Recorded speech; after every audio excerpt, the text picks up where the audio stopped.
Welcome to Mystery Cafe, your ultimate stop for gripping detective stories, chilling mysteries, and unforgettable investigations. Here, every video serves a fresh dose of suspense, shocking twists, and cases that challenge your inner detective. From classic whodunits to modern crime stories, we bring the world of mystery straight to your screen, where every clue matters and no secret stays buried for long. Before we start unraveling today's mystery, we'd love to know, where are you watching from? Globe showing Europe, Africa. Drop your country, city, or stay in the comments, and let's see how far the Mystery Cafe family reaches. Magnifying glass tilted right. Lawman of the Rails. Chapter 1, The Arrival at Galesburg Station. The year was 1874, when the rails still smelled of new iron and adventure, and the westward towns wore their ambition like fresh paint over raw lumber. Galesburg, Illinois, was one of those stations where the railroad defined the rhythm of life. The long whistle of the locomotive dictated when merchants opened their shops, when the children ran to the platform to wave, and when men in dusty coats drifted into the saloons to boast of journeys yet to come. That particular morning, however, there was an uneasiness beneath the familiar clang of the station bell. Men spoke more quietly than usual, and women kept their eyes on the ground as if fearful of what might be overheard. The cause of their tension stepped down from the Chicago and Quincy train in a tailored gray coat, his broad hat casting a deliberate shadow over a face lined by decades of hard decisions. Allan Pinkerton, the famed detective, carried no badge of a sheriff nor the easy manner of a marshal. Instead, he bore the unmistakable air of a man accustomed to solving matters others preferred to ignore. His name had become legend, the man who had thwarted plots against President Lincoln, the man whose agency hunted counterfeiters across rivers and mountains, the man rail barons summoned when the flow of commerce itself was threatened. Pinkerton moved with purpose along the wooden platform, boots striking like hammer blows, a polished cane in one hand and a cigar clamped between his teeth. He was met by a boy scarcely out of his teens, his jacket too large for his thin frame, a crumpled telegram clutched nervously in one hand. "Mr. Pinkerton?" the boy asked, his voice uncertain but respectful. "Aye," Pinkerton answered, his Scottish burr carrying over the din of steam and shifting freight. "You'll be my contact then?" "Yes, sir." "Nathan Carter, station clerk. Superintendent Graves sent me. He said you'd want to know that they struck again last night. Near the Spoon River trestle." Pinkerton's gray eyes sharpened, though his expression otherwise remained carved in stone. He took the telegram, skimmed it quickly, then folded it into his pocket. "And by they, lad, I take it ye mean the saboteurs who've been plaguing these lines for months." Nathan nodded, swallowing. "That's what folks say. Some call them raiders. Some say it's a phantom that walks the rails." His face reddened at his own words. Pinkerton let a slow exhale of cigar smoke drift into the summer air. "A phantom, is it? I've yet to meet a ghost that can how to loosen bolts wrench. What we're after is flesh and blood, lad. Flesh and blood that thinks itself clever." Together they walked through the station yard. Men loading freight cast furtive glances at the detective.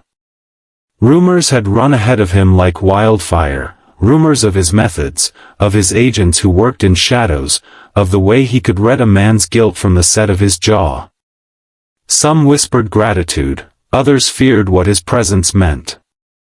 For if Allan Pinkerton had been called, then the situation was grave indeed. The clerk guided him to a waiting wagon.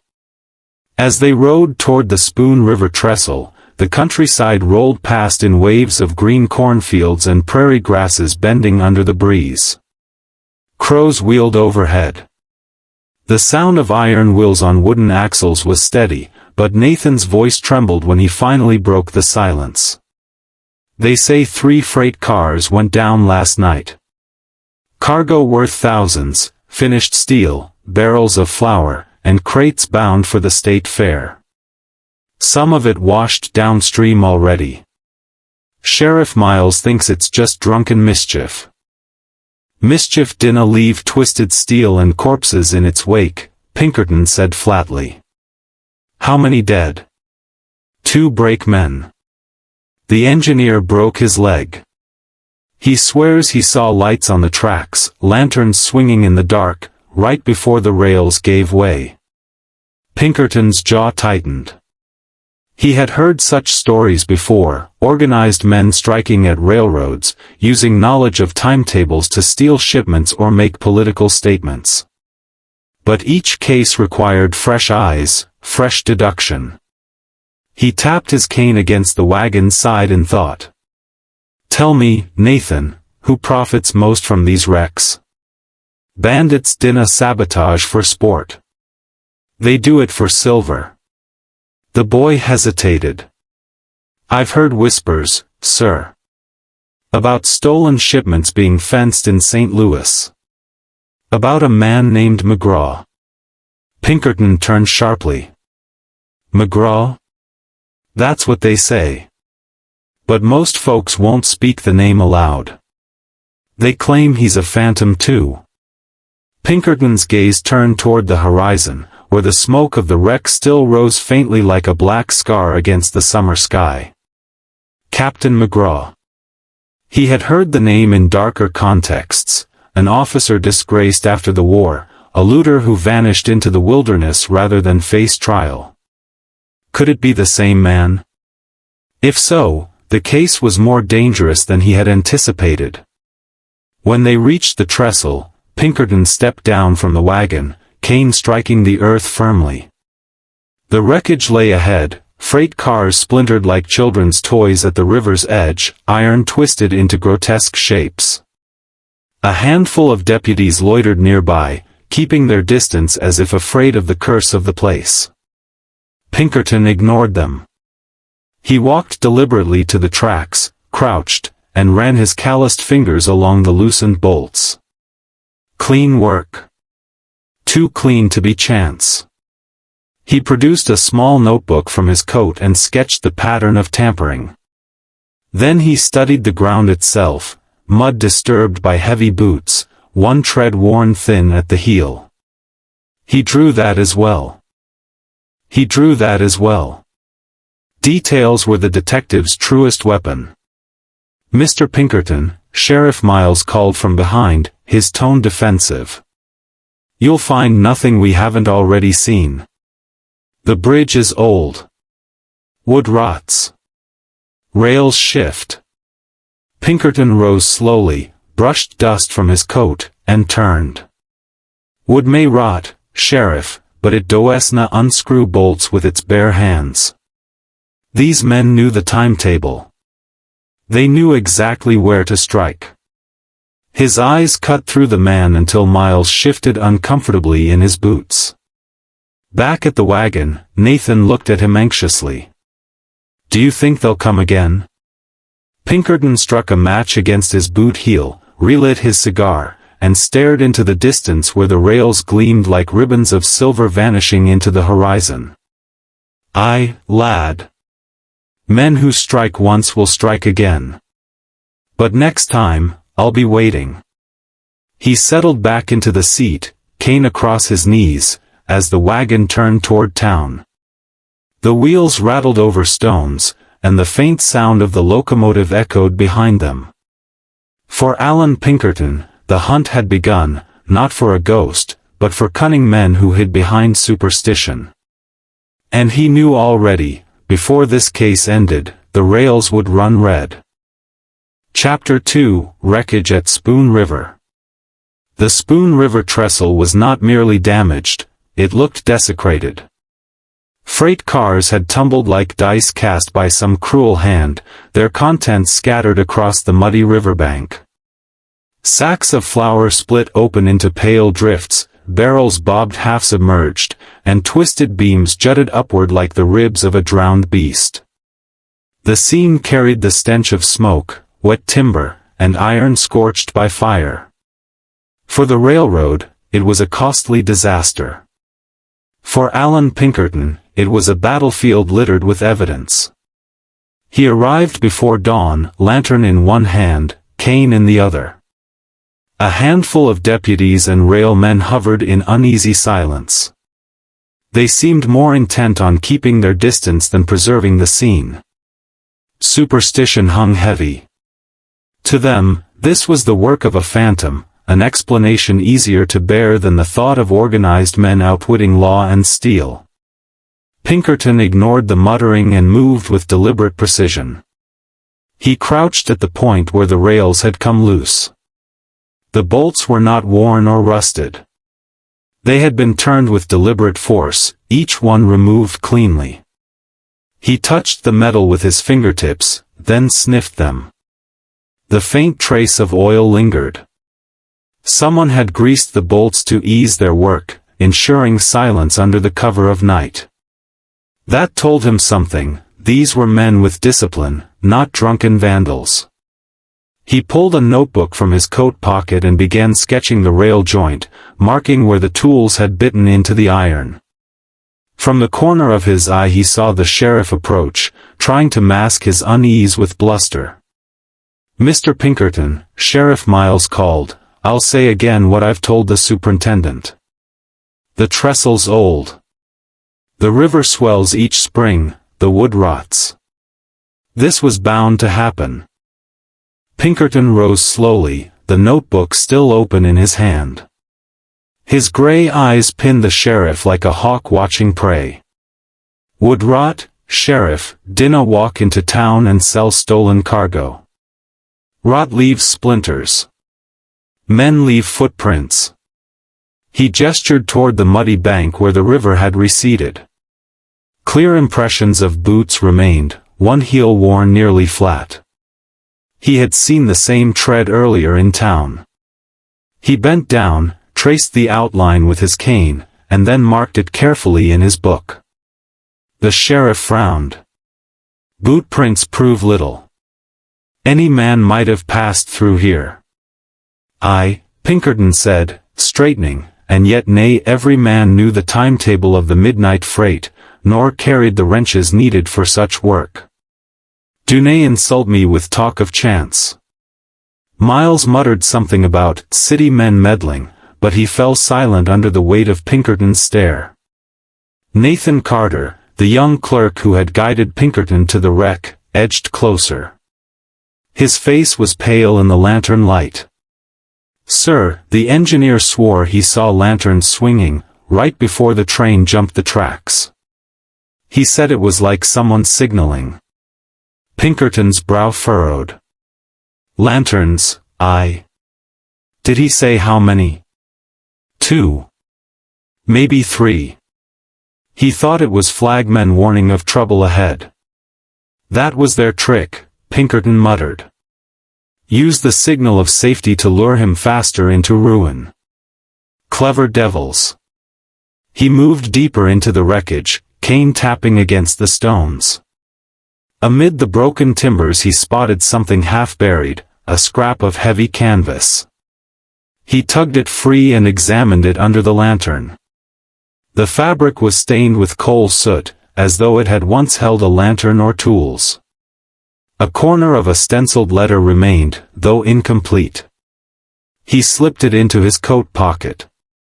Every shred mattered. By dawn, he had walked the entire perimeter. The deputies had grown restless, muttering again about phantoms. One swore he had heard voices on the wind. Another claimed to see a figure vanish into the trees.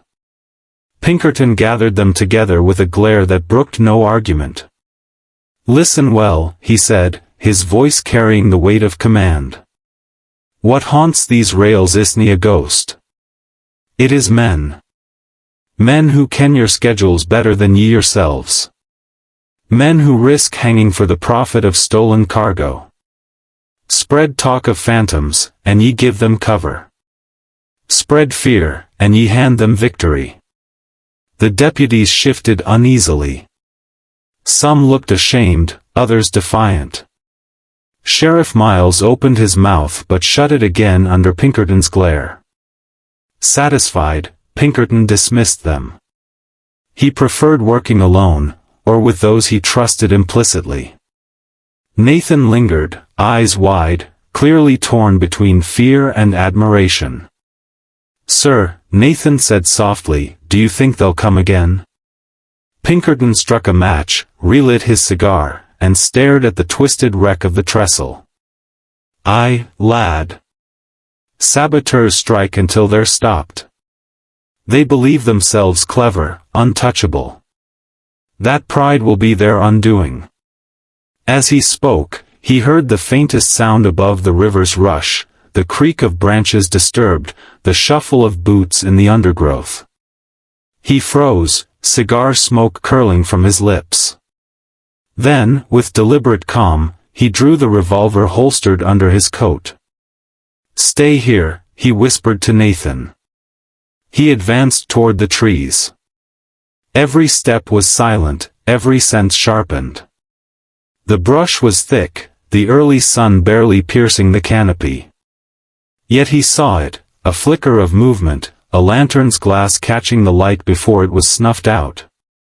Whoever watched him had no interest in confrontation. They slipped away, vanishing into the wilderness with practiced ease. Pinkerton holstered his weapon, expression grim. It was confirmation of what he already knew. The saboteurs were organized, disciplined, and bold enough to observe their pursuer without fear. When he returned, Nathan asked anxiously, "Did you see it, sir? Was it the phantom?" Pinkerton's reply was cold and steady. "It was nae a phantom, lad. It was a man. A man who kens we're hunting him. That makes him dangerous, but it also makes him mortal." He turned back to the wreck one last time, committing every detail to memory. The twisted rails, the scattered cargo, the boot prints in the mud. Each piece was part of a larger puzzle, one he intended to solve. As they rode back toward town, Pinkerton kept his silence, puffing on the cigar until only ash remained. In his mind, he was already piecing together a strategy. He would need to watch the saloons, the blacksmiths, the boarding houses. He would need to track the sale of stolen goods, follow whispers of gold changing hands. But above all, he would need to find the man whose worn boots had left their mark in the mud. That man was no phantom. He was flesh and blood, and Allan Pinkerton intended to drag him into the light of justice, dead or alive. Chapter 3, A Stranger in Town. The day after the wreck at Spoon River dawned warm and deceptively calm. The prairie shimmered beneath the sun, cicadas droning, cattle lowing in the distance. Galesburg itself bustled as though nothing had happened, wagons rumbling over the brick streets, vendors hawking peaches and tobacco, schoolchildren chasing one another past the church steps. But for Allan Pinkerton, the air carried a tension he could not ignore. Somewhere in that small town lay a thread that connected the wrecked trestle, the boot prints in the mud, and the whisper of a name he had not heard in years, Captain McGraw. Pinkerton rose early from his boarding-house room above the telegraph office, washed his hands in cold water, and shaved with methodical care. He believed a detective must be as presentable as he was observant. To the guilty, a man who carried himself with precision seemed more dangerous than one who blustered with threats. By the time he stepped onto Main Street, his boots polished and his cane tapping softly, townsfolk already whispered. Some recognized him from illustrations in newspapers, others simply felt the weight of his presence and lowered their voices instinctively. He had no interest in their gossip. He came to listen, not to join. A detective, he often said, must be like a shadow on the wall, always present, rarely noticed, yet absorbing every detail. He walked first to the livery stable, the place where the town's horses and wagons were fed and traded. Men who worked the rails often mingled there, swapping stories while saddles were oiled and wheels repaired. Inside the stable, the air was thick with the smell of hay and manure. A stout Irishman with rolled sleeves polished the harness of a bay mare. He looked up with a wary expression. "Mornin' to ye," Pinkerton said, his burr softened by years in America but still distinct. "Busy night?" "Too busy," the man replied curtly. "Lost a pair o' shoeing nails yesterday. Thought little of it until I heard about the wreck." Pinkerton's eyes narrowed slightly. "Aye. And what sort of man might be needing shoeing nails but nae a horse of his own?" The Irishman shrugged, wiping sweat from his brow. "Tall fellow came by. Paid in gold, mind ye. Didn't ask for much talk, just grain and nails. Boots were near worn through. I remember that clear." Pinkerton's pulse quickened.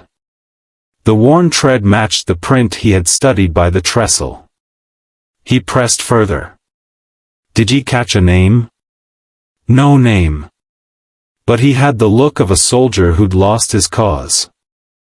Hard eyes, like a man who's seen too much powder and blood." That description aligned too closely with what Pinkerton knew of Captain McGraw and his scattered band of deserters. He tipped his hat and left the stable without another word. From there he moved to the saloons. By midday the rusty spur was already filling with rough men nursing whiskies and trading crude jokes. The piano in the corner played a stumbling tune, out of rhythm with the shouts of dice games at the back table. When Pinkerton stepped through the doors, the atmosphere shifted. He did not wear a badge, but men sensed authority in his stride. He ordered a whiskey, neat, and stood at the counter. His eyes roamed the room with a casual air that was anything but casual. 3 men in the far corner leaned close over their drinks. One of them was tall, his hat brim pulled low. His boots, Pinkerton noted instantly, matched the distinctive worn tread. The tall man looked up, perhaps sensing the scrutiny. Their eyes met across the smoky saloon.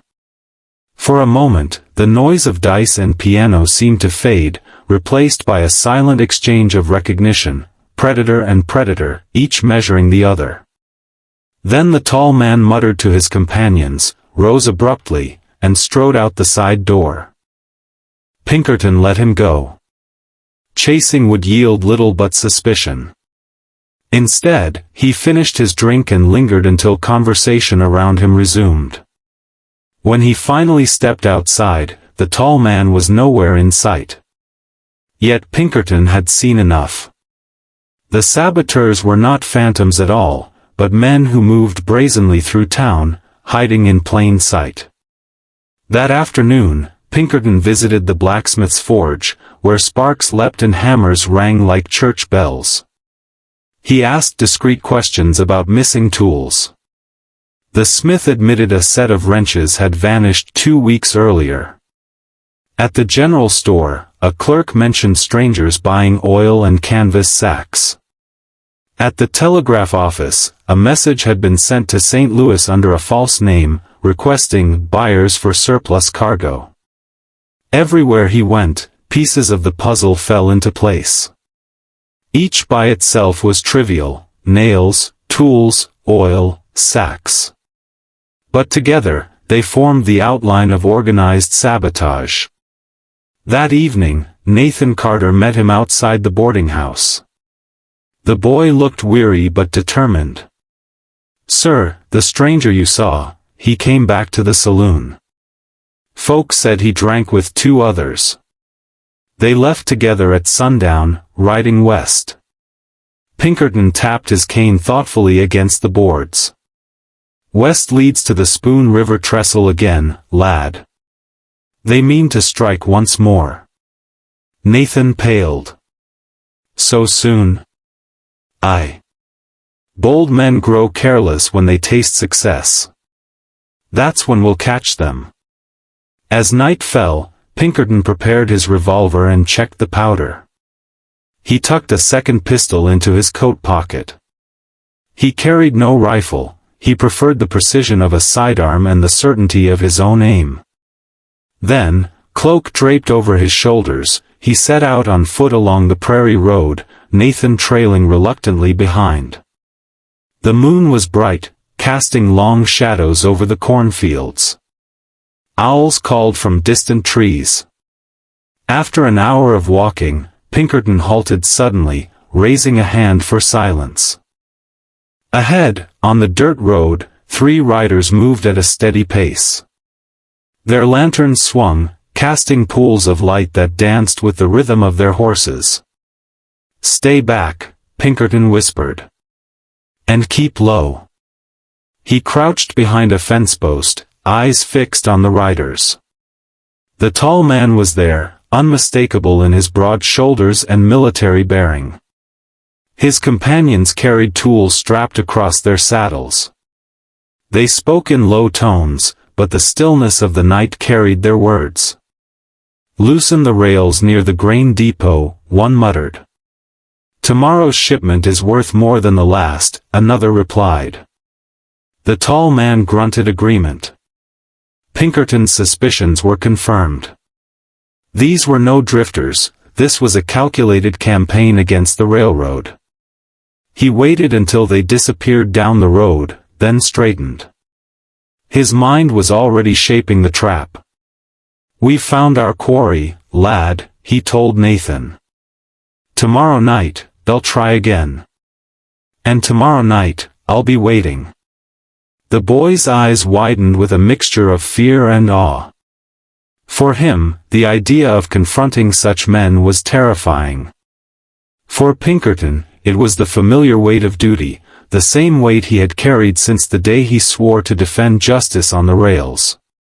As they returned to town, the cicadas still droned, indifferent to the human dramas unfolding under the stars. But Pinkerton felt the tension sharpen. The hunt was no longer abstract. He had looked into the eyes of his enemy, and the enemy had looked back. The game had truly begun. Chapter 4, The Ambush on Prairie Road. The prairie road stretched long and lonely beneath the cold shimmer of moonlight. Wagon ruts cut deep into the soil, hard from weeks without rain. Cornfields rose on either side like silent walls, their leaves rustling faintly in the night breeze. Allan Pinkerton walked with steady pace, his revolver holstered but his hand never straying far from it. Nathan Carter trailed behind, his breath quick with nerves. For the young clerk, the adventure was thrilling and terrifying. For Pinkerton, it was another night in the relentless contest between law and lawlessness. Earlier that evening, he had traced the tall stranger and his companions leaving town. Their direction, their tools, and their whispers of tomorrow's shipment told Pinkerton enough. He knew the saboteurs would strike again, and soon. So he set out to shadow them. Yet the detective's instincts, honed across decades of manhunts, warned him of danger ahead. Men like these rarely moved without setting snares of their own. The cornfields parted into an open stretch where the road bent around a grove of cottonwoods. Moonlight spilled across the bend, bright enough to reveal any movement. Pinkerton halted, raised his cane slightly, and whispered, "Lad, keep to the ditch." Nathan obeyed without question, crouching low. Moments later, the silence of the prairie shattered. A gunshot cracked sharp and sudden, the bullet tearing through the bark of a cottonwood inches from Pinkerton's head. "Down!" Pinkerton barked, rolling into the ditch just as a second shot rang out. Sparks burst from a stone at his boot. From the shadows of the trees, figures emerged, 3 riders, rifles raised, their horses stamping restlessly. The tall man was among them, his voice carrying clearly across the road. "You've got a sharp eye for footprints," detective," he called mockingly. "But tonight, the prairie swallows you whole." Pinkerton's reply was calm, almost conversational. "I've been swallowed before, and I've climbed out again." He drew his revolver, its steel gleaming in the moonlight. The firefight began in earnest. Bullets hissed like hornets through the night.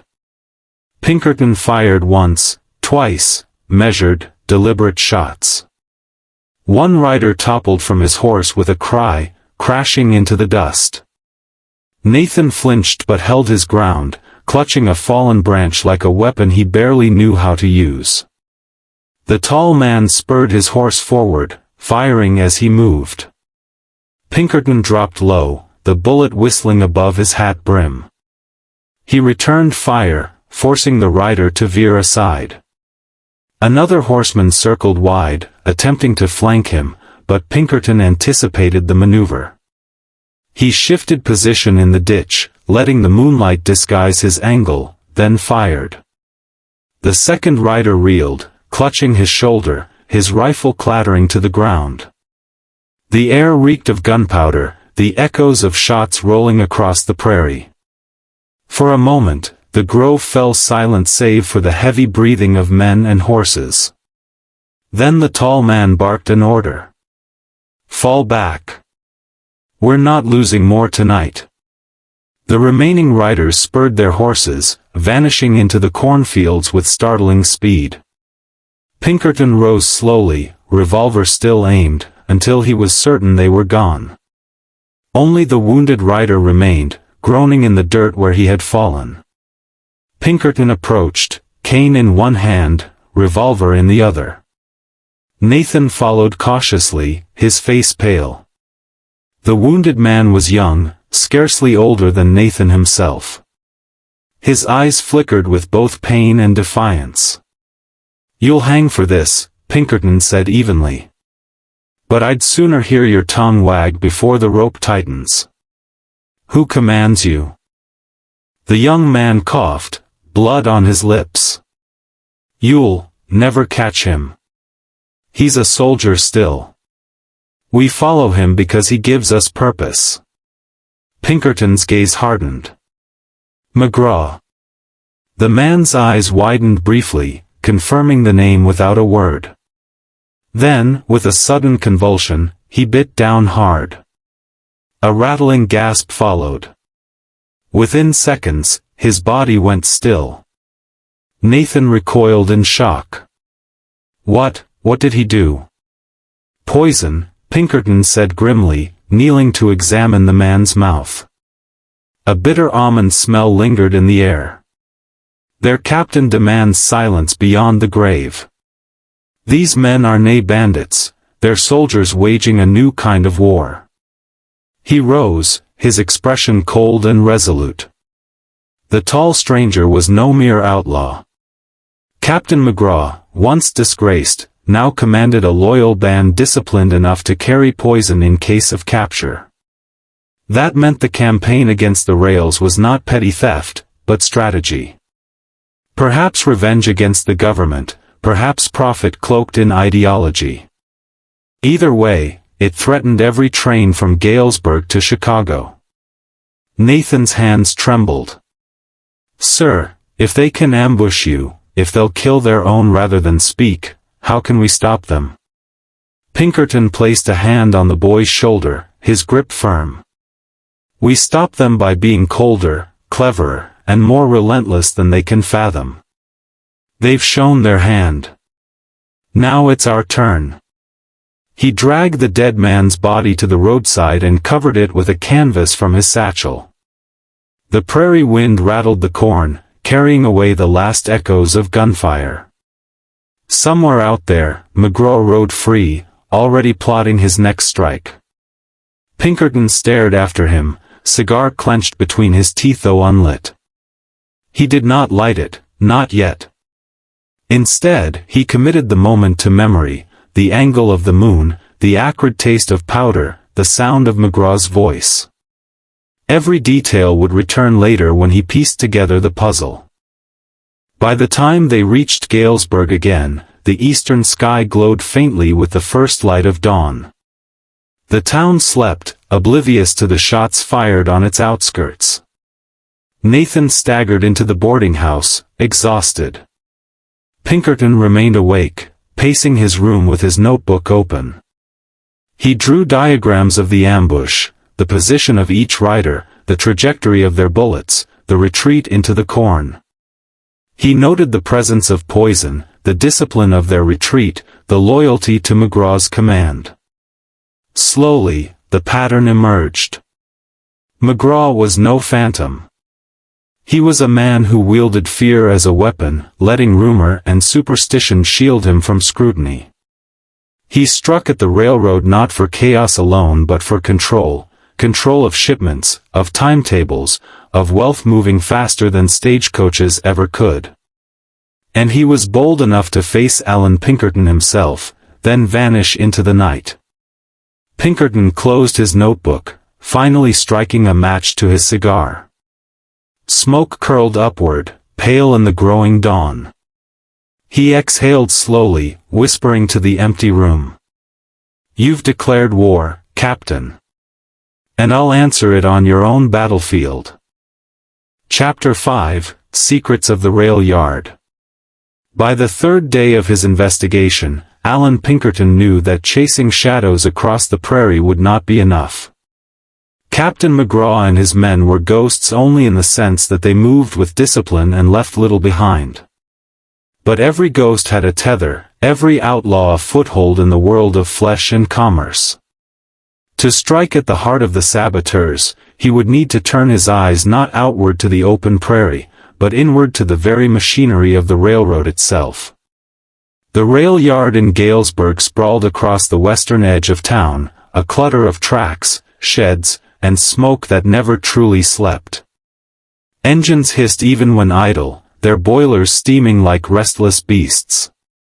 Workers shouted over the din of metal on metal, coupling cars, shifting freight, tightening chains. Sparks from the blacksmith's hammer leapt into the summer air while foremen barked orders. To a casual visitor it was chaos. To Pinkerton it was a ledger written in steel, and he intended to balance it.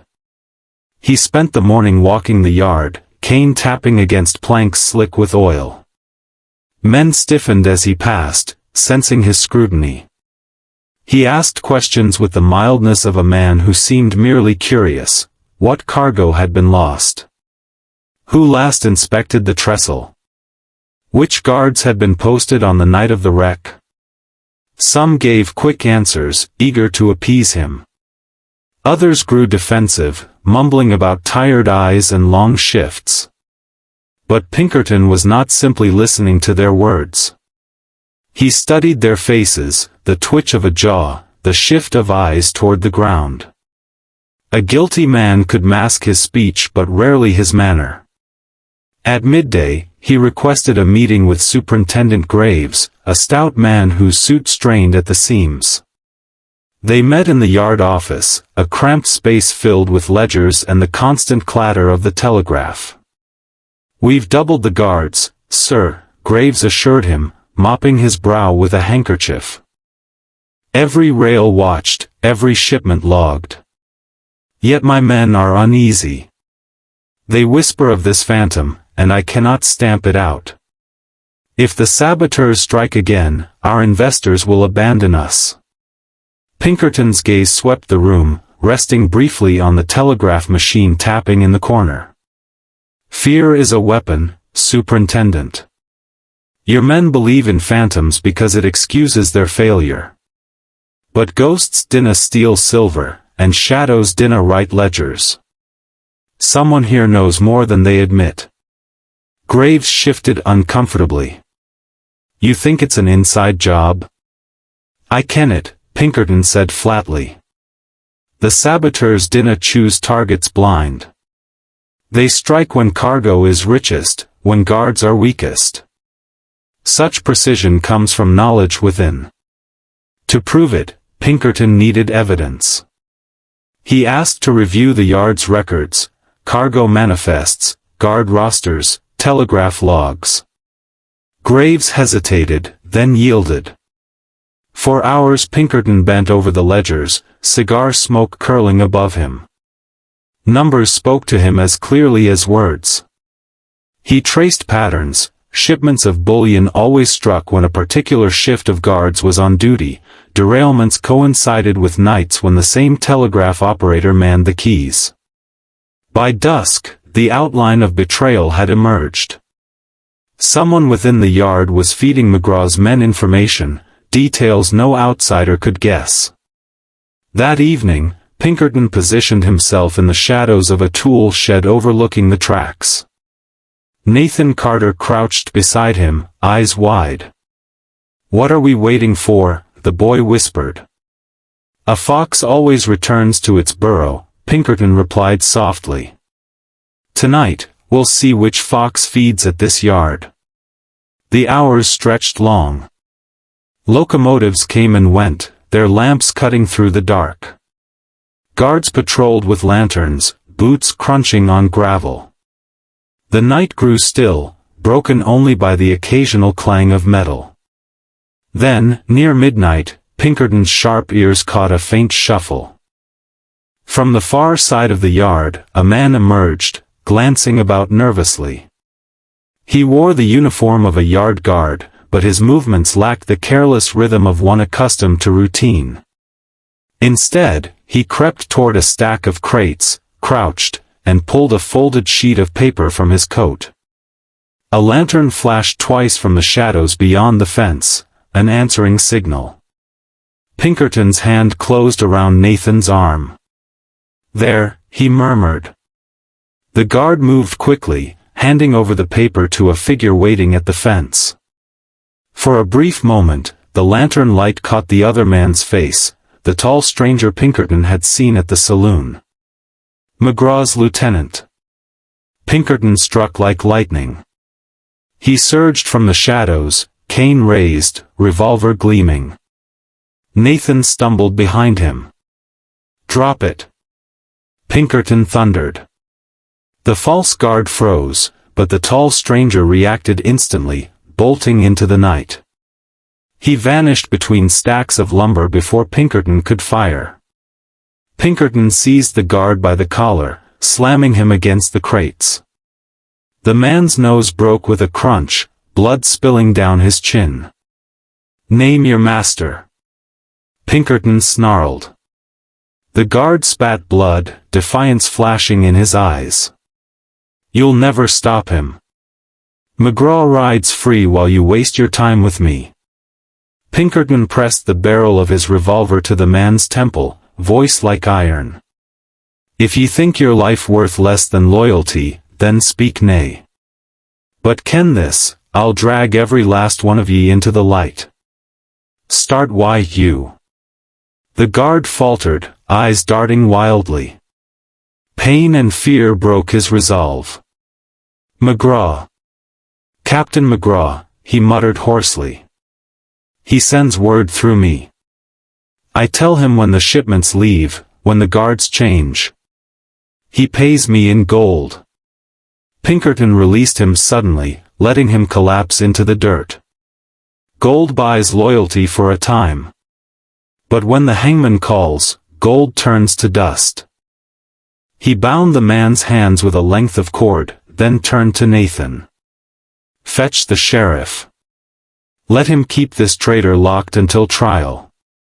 And make certain the town hears it was no phantom but one of their own who sold them." Nathan ran off, his lantern bobbing in the dark. Pinkerton remained alone, listening to the echo of the fleeing rider fade into the prairie. The lieutenant had escaped, but his capture was inevitable now. He had a face, a pattern, and a chain of evidence leading back to McGraw. When Nathan returned with Sheriff Miles, the captive guard hung his head in silence. The sheriff looked shaken, as though the revelation of betrayal within his own ranks cut deeper than any wound. Pinkerton met his eyes coolly. "Phantoms do nae haunt your rails, Sheriff," he said. "But traitors do.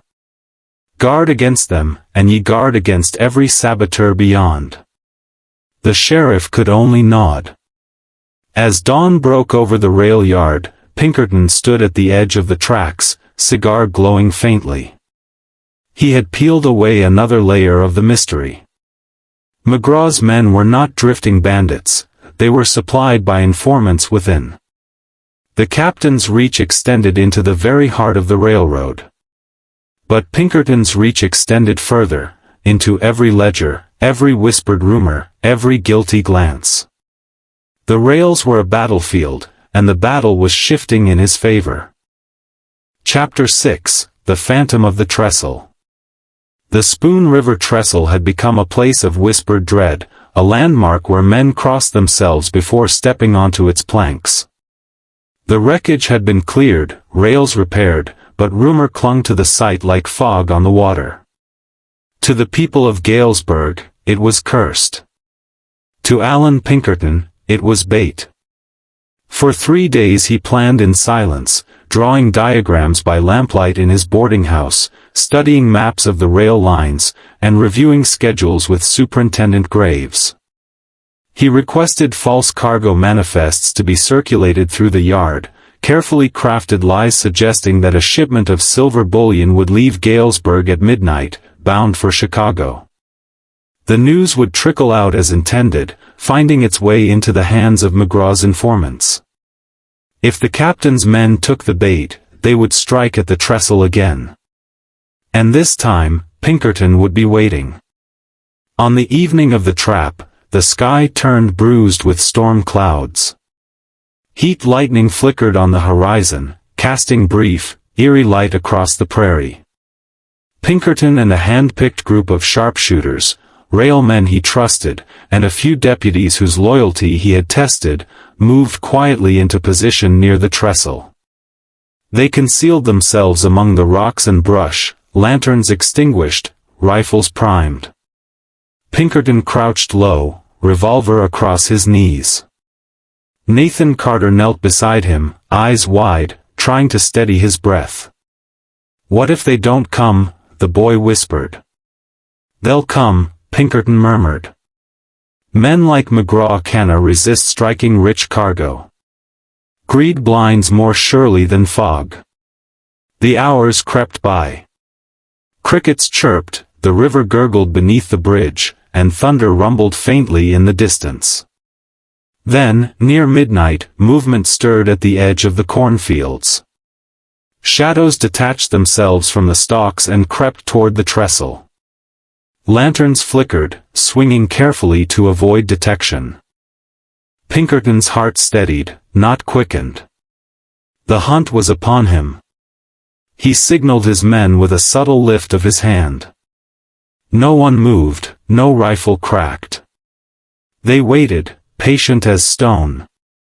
5 figures emerged onto the trestle, masks covering their faces, tools glinting faintly in the stormlight.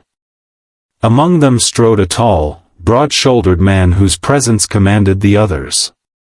Even at a distance, Pinkerton knew him. Captain McGraw. The saboteurs worked quickly, loosening bolts with practiced ease. Their lanterns swayed, casting pale light on the gleam of sweat, the curve of iron. Pinkerton rose silently from his cover, stepped into the moonlight, and leveled his revolver. "The game's over, Captain," he called, his Scottish burr sharp as a blade. "Step away from the rails." The masked men froze. For a heartbeat, silence held the trestle. Then McGraw's laughter rolled across the night, deep and mocking. He pulled his mask aside, revealing a scarred face hardened by years of war and exile. His eyes shone with a fanatic's fire. "Pinkerton," he sneered. "I should have known the rail barons would send you. Always sniffing at the heels of honest soldiers."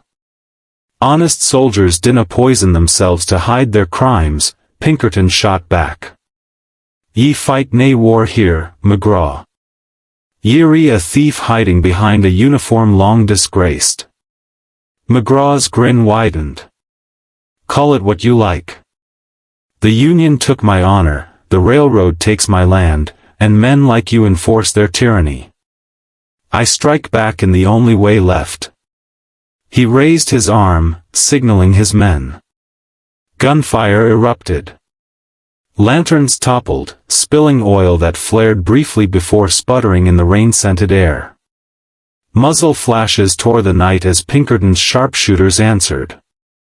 Bullets pinged off the rails, ricocheted against stone. Nathan ducked low, hands pressed to his ears, while Pinkerton fired steadily, each shot deliberate. One saboteur fell screaming into the river below, vanishing in the black current. Another crumpled on the tracks, wrench slipping from his hand. But McGraw fought like a man possessed, his revolver blazing, his voice booming over the thunder. "Hold the line. The rails will bleed tonight." Pinkerton advanced step by step, revolver raised, smoke curling around him. He fired at McGraw, but the captain moved with startling agility, ducking behind the iron beams. Bullets whined past Pinkerton's ear. Splinters rained down as shots struck the trestle's timbers. "Close in," Pinkerton barked. His men surged forward, pressing the saboteurs from both sides. Two raiders broke and fled into the cornfields, chased by deputies. That left McGraw, standing defiant at the center of the bridge, revolver raised, eyes burning. "You can't cage me, detective," he roared. "The rails will never be yours." Pinkerton's answer was a single shot. The bullet struck McGraw's hat, tearing it from his head, but the captain laughed, unshaken. In a flash, he hurled a lantern at the planks, flames licking hungrily at the oil-soaked wood. Smoke billowed, fire snapping. "Fall back," one of Pinkerton's men shouted, but the detective did not move. He advanced through the smoke, revolver steady, eyes locked on McGraw. For a moment, their gazes met, hunter and hunted, predator and predator. Then McGraw vaulted the railing, dropped to the embankment below, and vanished into the shadows. The fire was quickly smothered, but the captain was gone. His surviving men lay dead or captured, their tools scattered across the trestle. The trap had worked, but the prize had slipped away. As dawn broke, Pinkerton stood on the bridge, boots blackened by soot, coat damp from the storm. Nathan approached timidly. "We had him," the boy said bitterly. "And still he escaped." Pinkerton exhaled smoke, his face unreadable. He escaped.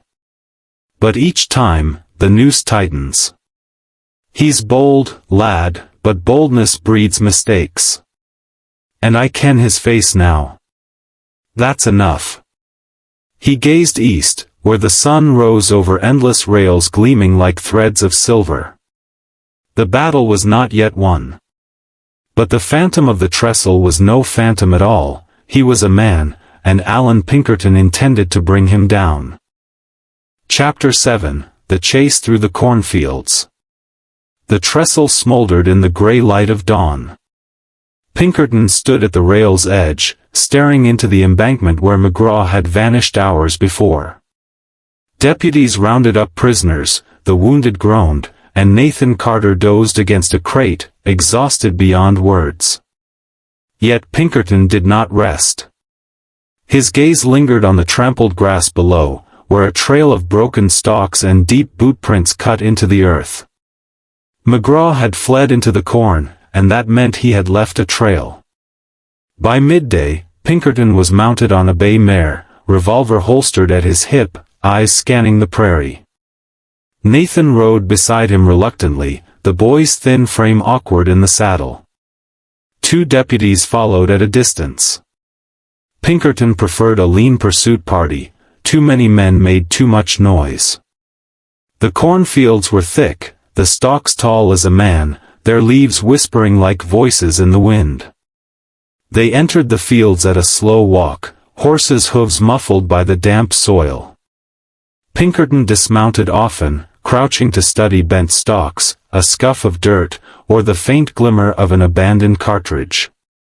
McGraw moved fast but not careless. His tracks cut straight, angled toward the river.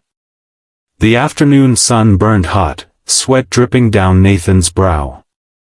He whispered nervously, "What if he circles back? What if he's waiting for us in here?" Pinkerton's reply was calm, almost detached. "A fox dinna flee only to bite his tail. He'll keep west, where cover's thicker. But he kens we follow, lad. Keep your eyes open." Suddenly, the stillness shattered. A shot rang out from deep within the corn. Bullets tore through leaves, one striking Nathan's hat and spinning it into the dirt. The boy yelped and ducked low. Pinkerton slid from his saddle in one fluid motion, revolver already in hand. "Down," he barked.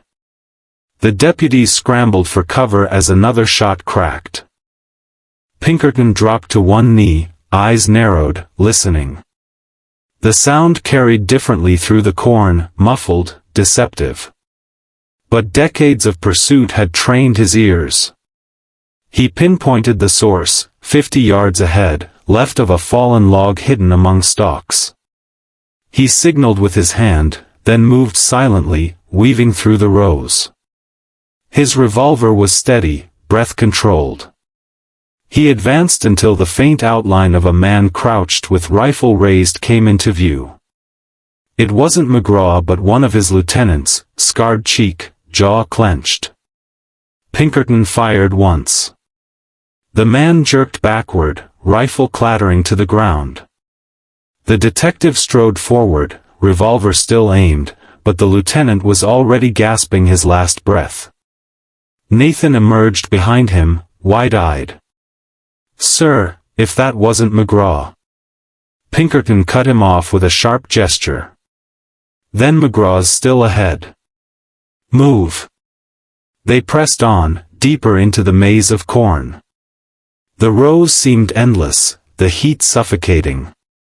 Once or twice they lost the trail, forced to circle until Pinkerton spotted a snapped stalk or a drop of blood. Each sign was another thread pulling him onward. By evening, they emerged into a clearing near the riverbank. Horses whinnied nervously, the deputies dismounted, fanning out. Across the clearing, a lone figure scrambled up the embankment toward the trees. McGraw. His broad shoulders, his stride, unmistakable. Pinkerton raised his revolver and fired. The shot echoed, striking sparks from a rock near McGraw's boot. The captain turned, his face twisted into a grim smile. He fired back, bullets whining past Pinkerton's head. Then he vanished into the trees. "After him!" Pinkerton commanded, spurring his horse forward. The deputies followed, Nathan clinging desperately to his reins. The chase thundered into the forest, hooves pounding against roots and stones, branches whipping their faces. McGraw rode like a man born to the saddle, weaving between trees, ducking low, firing blindly behind him. Pinkerton pressed on, every sense sharpened. The world shrank to the rhythm of pursuit, the crash of undergrowth, the crack of rifles, the smell of sweat and powder.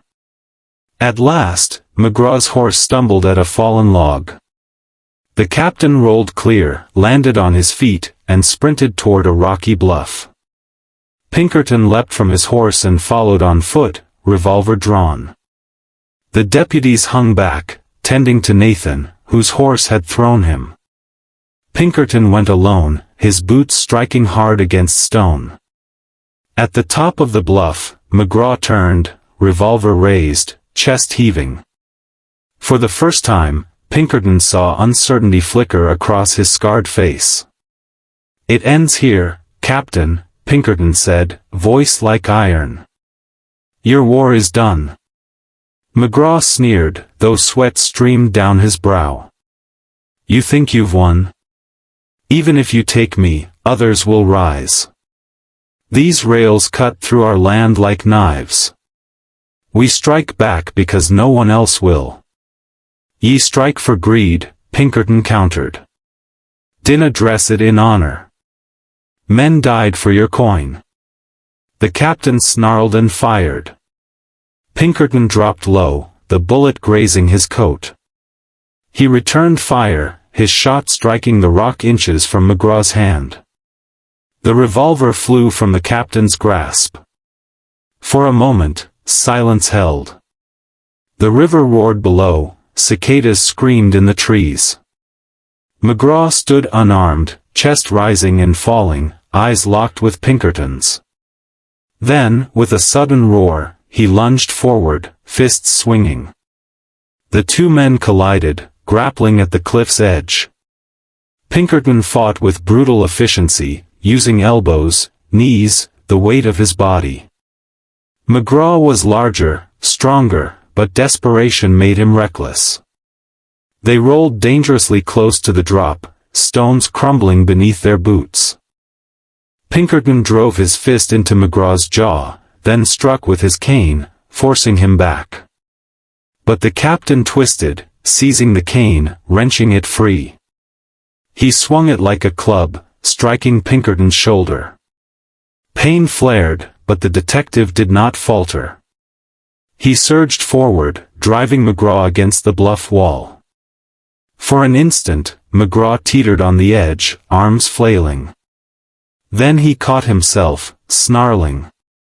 "You'll never cage me," he spat, eyes wild. He shoved past Pinkerton and leapt down the far side of the bluff, rolling into the undergrowth.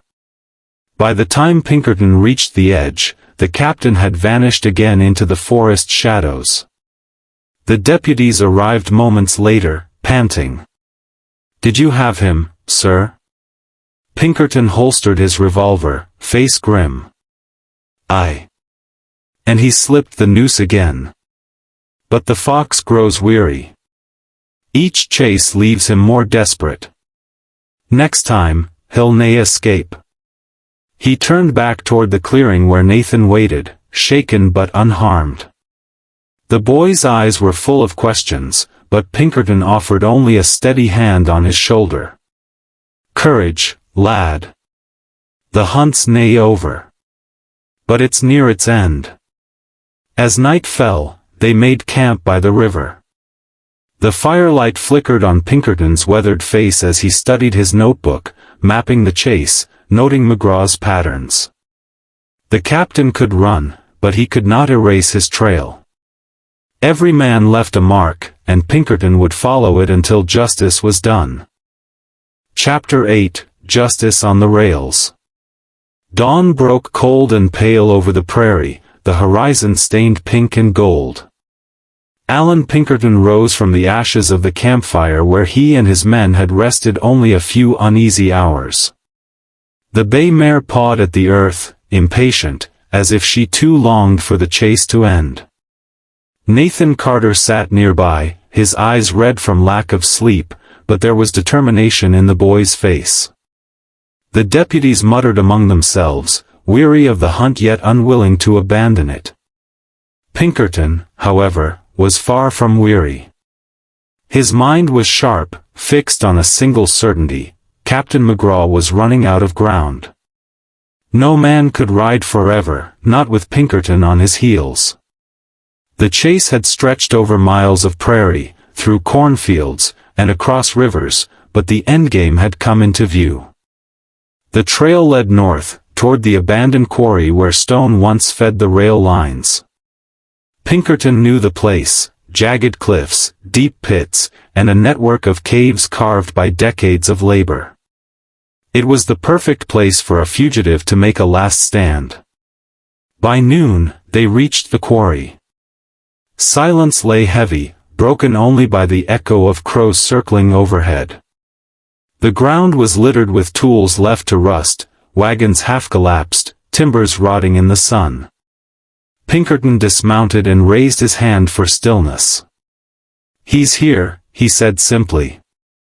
They advanced carefully, weapons drawn. Every shadow between the boulders seemed alive, every gust of wind stirred the nerves. Nathan gripped a pistol too large for his hand, knuckles white. Pinkerton placed a steadying touch on his arm. "Remember, lad, courage isn't the absence of fear. It's moving forward despite it." A sudden crack split the stillness, a rifle shot, striking sparks from the stone at their feet. The deputies scattered for cover. From the ridge above, a voice thundered, "You've chased me far enough, Pinkerton. This quarry will be your grave." McGraw stood silhouetted against the sky, rifle raised, coat whipping in the wind. His scarred face twisted in a grin of defiance. Pinkerton stepped into the open, revolver drawn, cane tapping against the ground. "Your grave, Captain," he called back, "is dug already. Dinna blame me that ye chose to lie in it." Gunfire erupted. Bullets shrieked, shattering stone, filling the air with dust. Deputies returned fire, their rifles cracking sharp and steady. Pinkerton moved with measured precision, advancing from cover to cover, eyes never leaving McGraw. The captain fought like a man possessed. His shots forced the deputies to scatter, his voice bellowed commands though no men were left to obey. He was alone now, but his fury made him dangerous. Pinkerton climbed steadily up the ridge, revolver in hand. The rocks tore at his boots, dust stung his eyes, but he pressed on. At the summit, he found McGraw crouched behind a boulder, reloading with frantic speed. "Enough," Pinkerton said coldly, revolver aimed. "Your men are dead or captured. Your cause is ashes. Lay down your arms." McGraw looked up, eyes blazing. "You think you've won because you serve the railroad? They'll bleed this land dry. I fought for a cause once, and I'll fight again. Men like me don't surrender." "Men like you dinna last," Pinkerton replied. Greed and rage consumed them.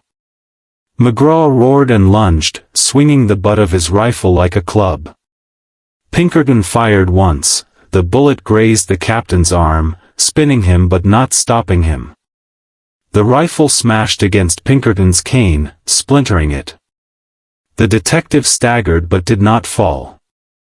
He struck back with the broken shaft, jabbing it hard into McGraw's chest. The two men grappled at the cliff's edge, boots sliding on loose gravel. Below, the quarry yawned like an open maw. Deputies shouted from below, but neither combatant heard. Their struggle was primal, fists, elbows, the desperate clash of men who knew only one could walk away. McGraw seized Pinkerton by the collar, dragging him dangerously close to the precipice. "You'll fall before I do," he snarled. Pinkerton twisted sharply, breaking the grip, then drove his shoulder into McGraw's chest. The captain stumbled, arms flailing, and for a heartbeat teetered at the edge. His eyes widened, not with fear, but with a defiance that burned to the last. "Justice is just another word for power," he spat. Then his footing gave way. He toppled backward, disappearing into the quarry below. The crash of his body against stone echoed like thunder, then silence. Pinkerton stood motionless, chest heaving, smoke curling from his revolver. He did not gloat, did not smile. He simply lowered the weapon and stared into the pit where McGraw lay still. Another chapter of violence closed, another adversary claimed by his own defiance. Nathan scrambled up the ridge, face pale. Is he dead?" Pinkerton nodded slowly. "Aye. His war is done." The deputies climbed after, glancing into the quarry with a mixture of relief and dread. Pinkerton addressed them in a voice that carried the weight of finality. "Spread word through the town. The phantom of the rails was nae a ghost, but a man undone by his own hand. Let no one speak of phantoms again. Let them ken the truth." By evening, they returned to Galesburg. The townsfolk gathered at the station, whispering as Pinkerton dismounted. Superintendent Graves rushed forward, his face drawn with relief. "Is it true?" "McGraw, he's finished." "Aye," Pinkerton replied. "The rails are safe, for now. But dinna think this the end. There will always be men who see profit in sabotage, who cloak greed in noble words. Keep your guards sharp, your ledgers honest. Or another will rise." Graves swallowed hard and nodded. The crowd murmured, some in awe, others in fear. Nathan stood a little taller beside Pinkerton, pride glimmering through his weariness. That night, Pinkerton sat alone in his boarding-house room, writing his report by lamplight. His script was neat, his words plain: Captain McGraw, saboteur and traitor, neutralized after organized attacks on the Chicago and Quincy line. Several accomplices captured. 'Cause rooted in greed, not politics. Recommend continued vigilance across the Central Division. When the ink dried, he leaned back, cigar smoke curling toward the ceiling. Outside, a freight train thundered past, its whistle long and mournful, yet steady. The rails were alive again, unbroken, carrying the weight of commerce across the land. Pinkerton allowed himself the smallest of smiles. He was no sheriff, no soldier, no man of elected office. He was something else, an iron will in a gray coat, a guardian of rails and law where ordinary lawmen faltered. He tapped ash into the tray, eyes distant. "Wherever the rails run," he murmured to the empty room, "there'll be men to prey on them. And wherever they strike, I'll be waiting." The lamp flickered, the whistle faded, and the night pressed close around Galesburg. Justice, for now, rode the rails.